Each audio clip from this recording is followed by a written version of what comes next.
అందరికీ నమస్కారం. నేను మీ దేవి. 'మౌన రాక్షసి' 28వ భాగం. రచయిత స్వర్ణ గారు. అభి ఏమైందన్నట్టు చూశాడు. ఒక్క నిమిషం అంది వేలు చూపించి చిన్ని. అన్నాడు చేతులు గోపాల్ వైపు చాచి. అంతే మరుక్షణం ఆలస్యం చేయకుండా గోపాల్ దగ్గరికి వెళ్ళి ఒకే దెబ్బ కొట్టింది. ఇప్పుడు అనుభవిస్తున్నావే బాధ, అది కేవలం నామ మాత్రమే.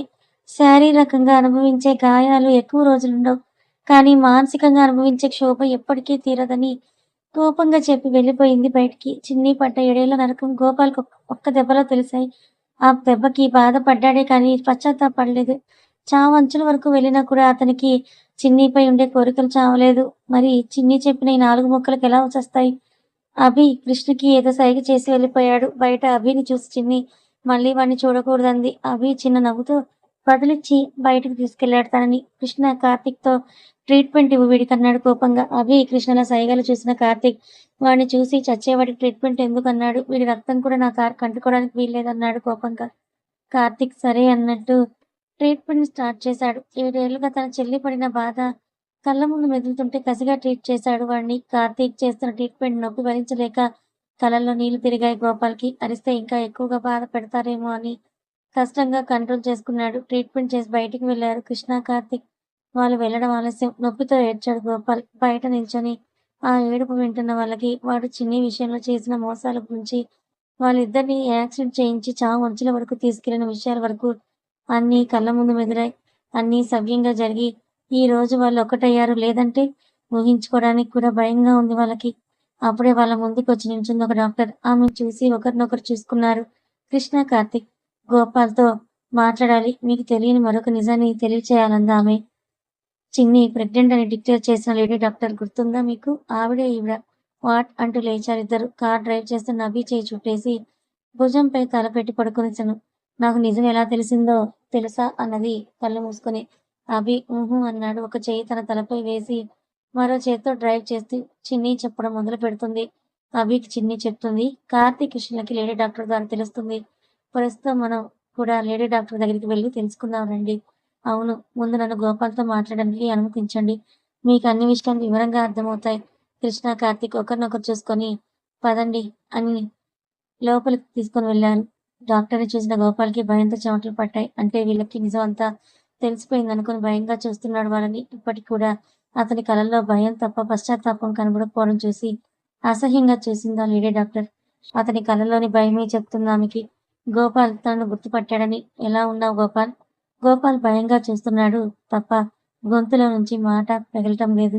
ఆమె చిన్నగా నవ్వి, ఏంట్రా అంత భయపడుతున్నావు? తప్పుల మీద తప్పులు చేసేప్పుడు ఏమైంది ఈ భయం? ప్రాణాలు తీయాలనుకున్నప్పుడు ఏమైంది ఈ భయం? ఇప్పుడు నీ వరకు వచ్చేసరికి సడన్ గా గుర్తొచ్చిందా అది అని అంది. గోపాల్‌కి ఆమె మాటల కంటే ఇప్పుడు అభి తనని ఏం చేస్తాడా అనే భయం క్షణం క్షణం ఎక్కువవుతోంది. నీకో విషయం చెప్పనా అంటూ ఆమె ఫోన్‌లో ఉన్న తన కూతురు తన భర్తతో బిడ్డతో కలిసి దిగిన ఫోటో చూపించి, గుర్తుందా అని ఎవరిని అడ్డు పెట్టుకొని ఆ రోజు చిన్ని ప్రెగ్నెంట్ అని నాతో అబద్ధం చెప్పించావో తనే నా కూతురు. తన జీవితం నాశనం కాకుండా ఉండడానికి మరో ఆడపిల్ల జీవితం నాశనం చేశానని పాపం చుట్టుకుందిరా నాకు. అందుకే నా బిడ్డ పడరాని కష్టాలు పడింది. ఇప్పుడిప్పుడే తను సంతోషంగా ఉంటుంది. అది దూరం కాకూడదంటే నేను చేసిన పాపానికి ప్రాయశ్చిత్తం చేసుకోవాలనుకున్నాను. చేసుకున్నాను కూడా అంది ఒత్తి పలుకుతూ. గోపాల్‌కి ఇప్పుడు అర్థమైంది చిన్నికి నిజం ఎలా తెలిసిందో. కొన్ని రోజుల క్రితం ఒకరోజు చిన్ని మనసు బాగోలేక పార్క్‌లో కూర్చుంది. అప్పుడు చూశారు చిన్నిని లేడీ డాక్టర్. తన కోసమే వెతుకుతున్న ఆమెకి చిన్ని అలా కనపడడం చాలా సంతోషంగా ఉంది. దగ్గరికి వెళ్తూ ఉండగా తన మొహంలోని బాధ చాలా స్పష్టంగా తెలుస్తుంది. వెళ్ళి పక్కన కూర్చుని చిన్ని అంది. చిన్ని తనని చూసి ఎవరు అన్నట్టుగా చూసింది. నీ జీవితంలో సంతోషం కోల్పోవడానికి నేను కూడా ఒక కారణం అమ్మా అని అంది బాధగా. ఆమె ఏం చెప్తుందో అర్థం కాలేదు చిన్నికి. మీరెవరో అనుకుని నాతో మాట్లాడుతున్నట్టున్నారు అని అంది అయోమయంగా చిన్ని. ఆమె లేదమ్మా, నువ్వు తెలుసుకోవాల్సిన నిజాలు చాలా ఉన్నాయమ్మా. ఇప్పుడు నీకు ఇవి చెప్పలేకపోతే ఇంకెప్పటికీ చెప్పలేనేమో అంటూ గోపాల్ అని అంది. వాట్ అంది ఆమె వైపు చూసి. గోపాల్, నీ జీవితంలో నువ్వు ఫేస్ చేసిన ప్రతి అవమానానికి కారణం, ఆ అవమానాల కారణంగా నువ్వు బేర్ చేసిన బాధకి కారణం అభి కాదు అని అంది. చిన్ని ఆశ్చర్యంగా లేచి నిల్చుంది. మీరు ఏం మాట్లాడుతున్నారని అంది చిన్ని. కళ్ళల్లో బాధ రావడానికి కన్నీళ్లు సిద్ధంగా ఉన్నాయి. నిజమమ్మా, అక్షర సత్యం. నీ బాధలన్నిటికీ కారణం అభి కాదు గోపాల్. దీనికి ప్రత్యక్ష పరోక్ష సాక్షిని నేను మాత్రమే అంది. చిన్ని ఆశ్చర్యం బాధతో కూలబడింది అక్కడే. ఆమె చిన్నిని పట్టుకుంది కంగారుకి. మీరు చెప్తుంది నిజమని రుజువేంటి అంది. అభి తప్పులను గోపాల్ పైన మోపాలని చూశాడన్న విషయం గుర్తొచ్చి చిన్ని నుంచి ఆ క్వశ్చన్ ఆవిడ ముందే ఎక్స్పెక్ట్ చేశారు. ఎందుకంటే నిజాన్ని నిజమని నమ్మడానికి ఎవరూ సిద్ధంగా ఉండరు. అందుకే ఆమె తన ఫోన్లో సీసీ ఫుటేజ్ చూపించింది చిన్నికి. అందులో గోపాల్ చాలా యంగా ఉన్నాడు. ఈమె మెడపై కత్తి పెట్టి ఏదో సీరియస్ గా చెప్తున్నాడు. దానికి ఆవిడ భయపడుతూ ఒప్పుకుంటోంది. ఆ రోజు నిన్ను గుడి దగ్గర నుంచి అభి తీసుకురావడం వాడు చూశాడు. దాన్ని అదునుగా తీసుకొని నా మెడపై కత్తి పెట్టి బెదిరించాడు. నువ్వు ప్రెగ్నెంట్ అని చెప్పమని. మొదటగా నేను ఒప్పుకోలేదు. కానీ నీ విషయంలో వాడు చేసినవన్నీ ఒక్కొక్కటిగా చెప్పడం మొదలు పెట్టాడు. నీకు జ్యూస్లో డ్రింక్ కలిపి ఇవ్వడం, నిన్ను అనుభవించాలని ప్లాన్ చేయడం, అనుకోకుండా అభి తన పర్సు వెతుక్కుంటూ అక్కడికి రావడం, అభిని నిన్ను ఒకే గదిలో లాక్ చేయడం అన్నీ చెప్పాడు. ఇన్ని చేసినా నాకు ఒక ప్రాణం తీయడం పెద్ద కష్టమేమీ కాదు అన్న వాడి మాటలకి భయమేసింది. ఆ రోజు ప్రాణభయంతో దానికి నేను ఒప్పుకున్నాను. కానీ నేను మీ దగ్గర నిజం చెప్తానేమో అని భయపడి నా కూతుర్ని అడ్డు పెట్టుకుని నన్ను లాక్ చేశాడు. వేరే దారి లేకపోయింది నాకు అని అంది ఏడుస్తూ. అంతా విన్న చిన్నికి గుండె భారంగా మారిపోయింది. కళ్ళలో నుండి జలపాతం పొంగిపోతుంది. చేతులు వణుకుతున్నాయి. అంటే నేను గర్భవతిని కాదా అంది ఆనందంగా ఏడుస్తూ. కాదన్నట్టుగా తలూపింది ఆమె చిన్న సంతృప్తితో. అంటే అంటే నేను నేను ఒక ప్రాణం కోల్పోవడానికి కారణం కాదు అంది గట్టిగా ఏడుస్తూ. ఇన్నేళ్లుగా తనలో ఉన్న బాధ, గిల్టీనెస్ పూర్తిగా పోయింది తనలో. ఆనందంతో గట్టిగా ఏడుస్తోంది తను. ఆ రోజు నాకు అభికి మధ్య ఏం జరగలేదనే ఆలోచన తన బాధని మరింత దూరం చేసింది. గట్టిగా ఆమెని హత్తుకుని థ్యాంక్స్ చెప్పింది. ఇన్నేళ్లుగా అభిను ఎంత తప్పుగా అర్థం చేసుకుందో, అతను చేసిన ప్రతి పనిలో ఉన్న ప్రేమని తను కోపం ఎలా కప్పేసిందో ఇప్పుడు బాగా అర్థమవుతుంది తనకి. అవన్నీ గుర్తు రాగానే అభిని అసహించుకుంటూ అతన్ని ఎంతలా బాధ పెట్టిందో గుర్తొచ్చి సంతోషంతో వచ్చే కన్నీళ్లు బాధతో రావడం మొదలయ్యాయి. ఆ క్షణమే నిర్ణయించుకుంది మళ్ళీ ఎప్పుడు అభి కళల్లో తన కారణంగా నీళ్లు చూడకూడదని. కానీ తనకి తెలియదు కదా. చిన్ని గర్భవతి కాదన్నప్పుడే అభి సడన్ బ్రేక్ వేశాడు. అతని కళ్ళల్లో నీళ్లు. నువ్వు చెప్పేది నిజమేనా అన్నాడు తన మొహం దోసిట్లో తీసుకొని. అవునన్నట్లుగా తలూపింది కన్నీళ్లతో. గట్టిగా హత్తుకున్నాడు తనని. ఇన్నేళ్లుగా తనలో ఉన్న గిల్టీ ఫీలింగ్, బాధ ఆ క్షణం పూర్తిగా తొలగిపోయాయి. చిన్ని కూడా అభి చుట్టూ చేతులేసి వెనునిమురుతోంది. చాలాసేపటికి తనను వదిలి అపురూపంగా చూసుకుంటూ నుదుటన ముద్దాడాడు. లేడీ డాక్టర్ గారి నుంచి పూర్తిగా నిజం విన్న కృష్ణ, కార్తీక్లకి గోపాల్ పైన పిచ్చ కోపం వచ్చింది. కానీ చాలా అంటే చాలా కష్టంగా అంచుకున్నారు వాళ్ళు. ఆవిడ చెప్పిందాన్ని బట్టి చూస్తే చిన్నికి ఎప్పుడో నిజం తెలిసింది. అందుకే ఇంత ఆనందంగా ఉందని కార్తీకి అర్థమై మనసంతా సంతోషంలో మునిగిపోయింది. ఆమెకి థ్యాంక్స్ చెప్పి గోపాల్ విషయం తమకి వదిలేయమని చెప్పి పంపించారు. కృష్ణ గోపాల్ని తీసుకొని అభి డిసైడ్ చేసిన ప్లేస్ కి వెళ్తే కార్తీక్ ఇంటికి వెళ్లి అందరికీ విషయం చెప్పాడు. ఇంట్లో అందరికీ అభి చిన్ని కలిసిపోయారని తెలిసి సంతోషానికి అవధులు లేకుండా పోయాయి. బుజ్జి అయితే ఇల్లు పీకి పందిరేసినంత పని చేసింది. అభి ఇంట్లో అందరితో కలిసి కూర్చొని స్నేహతో శివ పెళ్లి విషయం మాట్లాడాడు. స్నేహ భయంగా చాలాసేపు ఒప్పుకోలేదు. కానీ చివరిగా మనం ఏంటో తెలియని సమాజం కోసం మన సంతోషాలని వదులుకోకూడదు.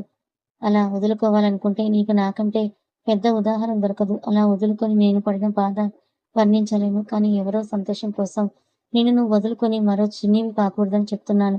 నా విషయంలో ఆలస్యంగా తెలుసుకున్న సత్యాలు ఇవి. కానీ నువ్వు ఆలస్యం చేయకు అంటూ మృదువుగా చిన్ని చెప్పిన మాటలు నచ్చాయి తన నిర్ణయాన్ని.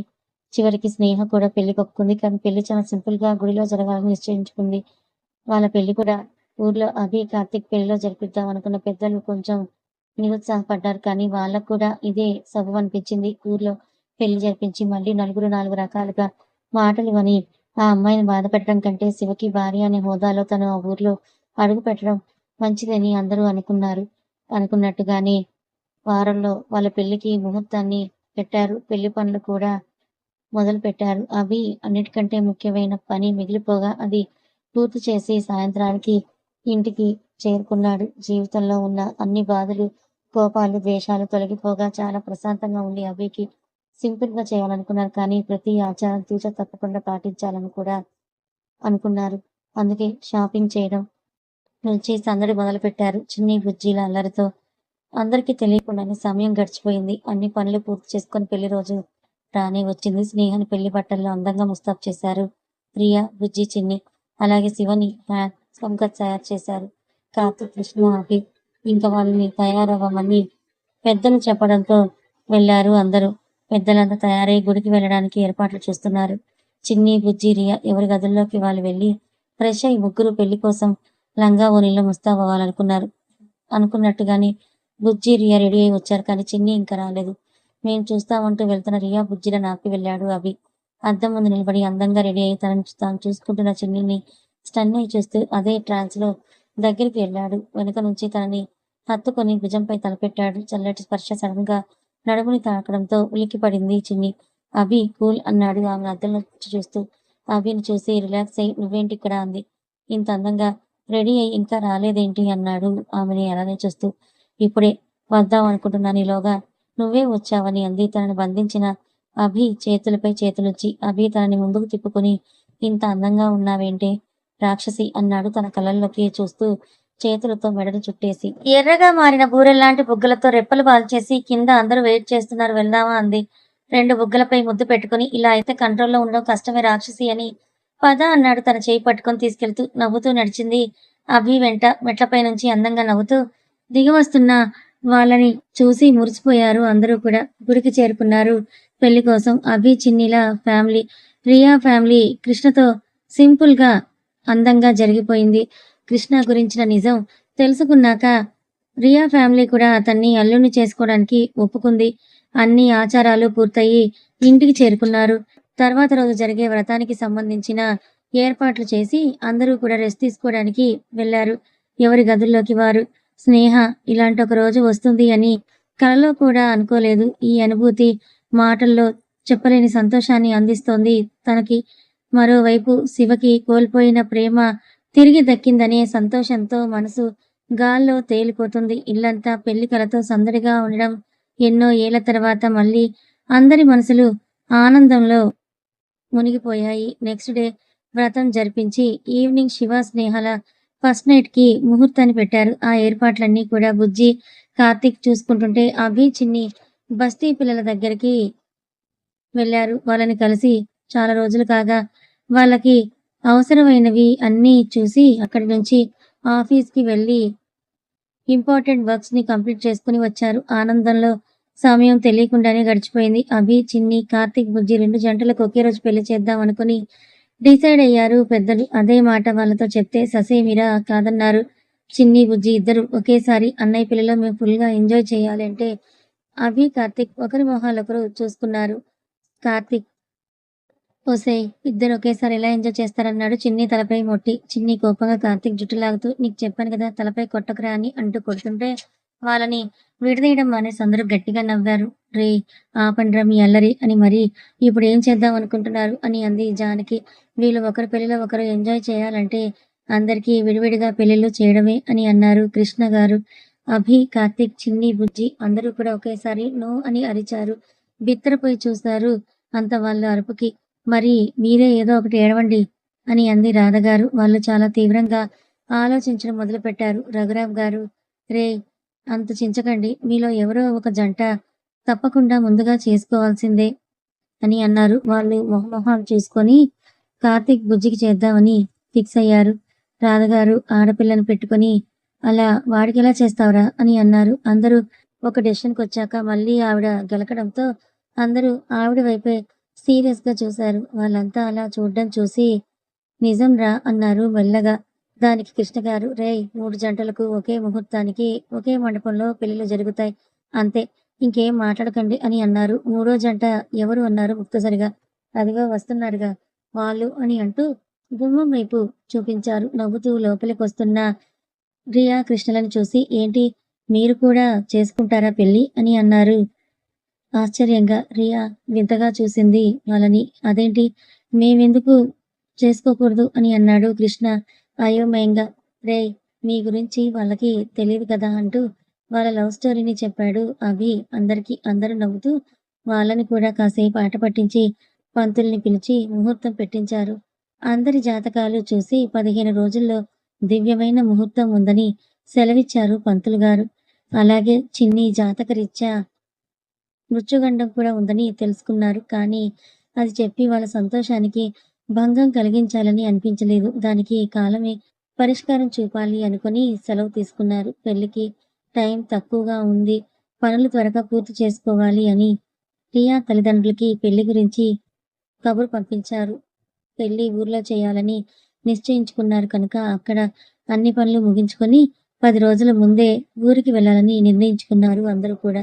పెళ్లి పత్రికలు అచ్చు వేయించడం, ఆహ్వానాలు అందించడం, షాపింగ్, డెకరేషన్, మండపం అంటూ పనులు భాగాలు పంచుకొని మొదలెట్టారు. పత్రికలు అచ్చు అయ్యాక పెళ్లికొడుకు, పెళ్లికూతురు స్నేహితులందరికీ మరియు బంధువులకు, బిజినెస్ పార్ట్నర్స్‌కి, ఆఫీస్ స్టాఫ్‌కి అందరికీ కూడా ఆహ్వానాలు అందాయి. అభి, చిన్నీల ప్రాణాలు కాపాడిన సరళమ్మ వాళ్ళని వెతుక్కుంటూ వెళ్లి పత్రికలు అందించి పెళ్లికి తప్పకుండా రావాలని కోరారు. అందరూ కలిసి షాపింగ్ మొదలెట్టారు. చీరల నుంచి నగల వరకు అన్నీ అయ్యాక పెళ్లికి వచ్చే వారికి రిటర్న్ గిఫ్ట్స్ కూడా తీసుకున్నారు. ఊరికి బయలుదేరే రోజు పెద్దలందరూ కూడా ఏర్పాట్లు చేయడానికి ముందుగానే వెళ్ళిపోయారు. ఇక ఇప్పుడు ఈ 4 జంటలు కలిసి వెళ్ళాలి. శివ, స్నేహ. స్నేహకి చాలా టెన్షన్‌గా ఉంది. వాళ్ళు ఏమంటారో, తమ గురించి ఏమనుకుంటారో అని. కానీ శివ ఏం జరిగినా స్నేహ చేతిని వదలకూడదని డిసైడ్ అయిపోయాడు.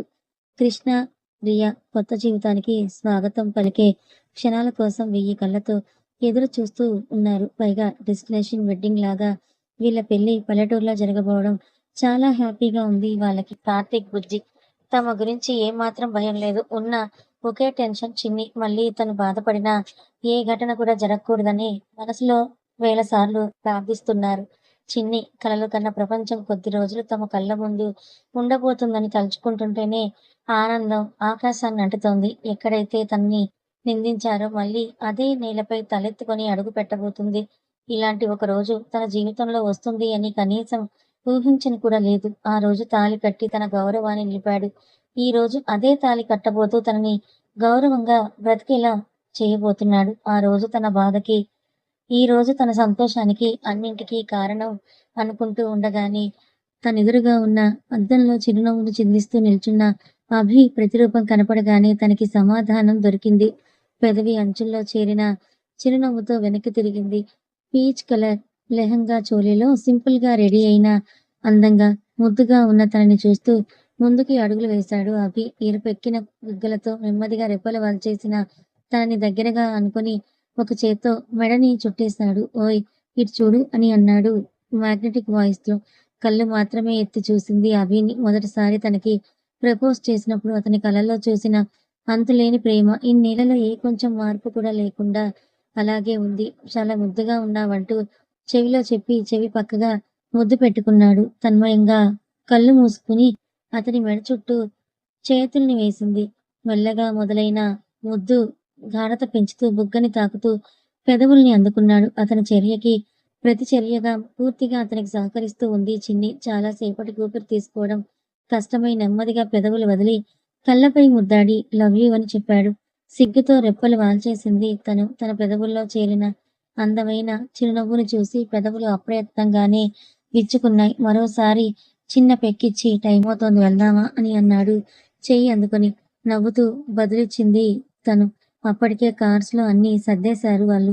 2 కార్స్. ఒక దాంట్లో అభి, చిన్ని, కృష్ణ, రియా వెళ్తే మరో దాంట్లో కార్తీక్, బుజ్జి, స్నేహ, శివ సరదాగా కబుర్లు చెప్పుకుంటూ ఒకరిపై ఒకరు సెటైర్లు వేసుకుంటూ చేరుకున్నారు ఊరికి. కొత్త రంగులతో అందంగా ముస్తాబైన ఇల్లు వాళ్ళకి స్వాగతం పలికింది. వాళ్ళ రాక కోసమే అందరూ కూడా ఎదురు చూస్తూ ఉన్నారు. సాయంత్రం వేళ రావడంతో ఊరి జనాలు అందరూ కూడా బయటే ఉన్నారు వీళ్ళని చూసేందుకు. ఎన్నో ఏళ్ల కింద ఊరు విడిచి వెళ్ళిపోయిన వాళ్ళు మళ్ళీ ఇప్పుడు తిరిగి రావడం అందరికీ ఆశ్చర్యంతో పాటు అనుమానాలను రేకెత్తించింది. కారులో నుంచి దిగిన 4 జంటలను వింతగా చూస్తున్నారు అందరూ.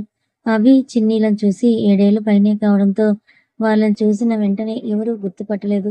శివ, స్నేహాలను గుర్తుపట్టిన వాళ్ళకి వీళ్ళని అవమానించి మాట్లాడేందుకు ఎక్కువ సమయం పట్టలేదు. కానీ అవి స్నేహ చెవులని చేరకుండా అడ్డుగా నిల్చున్న శివ తన చెయ్యి అందుకొని కళ్ళతోనే ఆమెకి ధైర్యం చెప్పాడు. అతని తోడులో దొరికిన ధైర్యంతో అతనితో కలిసి బ్రతికే 100 ఏళ్ల జీవితం తప్ప మరేమీ కనబడలేదు, వినపడలేదు. స్నేహకి చిన్న చిరునవ్వు నవ్వి నడిచింది అతని వెంటే. చుట్టూ ఉన్న అందర్నీ చూస్తూ చాలా అలసిపోయాను. ఇంకా బాధపడే ఓపిక, శక్తి నాకు లేదు. ఇప్పటికి కూడా మీరనే మాటల్ని మనసుకెక్కించుకుంటే జీవితంలో సంతోషం అనేది మిగలదు. చాలు. ఇప్పటి వరకు నేను కోల్పోయినవన్నీ చాలు. ఇక పైన కేవలం నా కోసం, నా సంతోషం కోసమే బ్రతుకుతాననుకుంటూ తన చేతిని అందుకొని నవ్వుతూ తన వైపే చూస్తున్న అభికి చిరునవ్వు బదిలిచ్చి కొత్త జీవితానికి నాంది పలకడానికి ముందడుగు వేసించింది. ఊళ్ళో వాళ్ళని మాటలకి చిన్ని బాధపడుతుందేమో అనుకున్న అభి, కార్తీక్ బుజ్జిలకి చిన్ని చిందించే చిరునవ్వు ఆశ్చర్యాన్ని కలిగించింది. అంతకు మించిన ఆనందాన్ని కూడా ఇచ్చింది. చిన్ని నవ్వు ఇంట్లో అందరికీ కూడా మనసు తేలికపరిచింది. అప్పటి వరకు ఉన్న భయాలు, భారాలు అన్నీ కూడా తొలగిపోయాయి. వచ్చిన జంటలకు స్వాగతం పలికి గదులు ఇచ్చారు. కథ కొనసాగుతుంది. మరి మొత్తానికి అన్ని గండాల్ని దాటుకుని ఒక్కటవుతున్న ఈ అభి, చిన్నిల జీవితంలో ఊహించని మలుపు ఏదైనా రాబోతుందా? చివరికి వీరు సంతోషంగా కథ ఒకటైందా? లేక విషాదంగా ముగిసిందా? తెలుసుకోవాలనుకుంటే రాబోయే చివరి భాగంలో చూడండి. Thank you so much.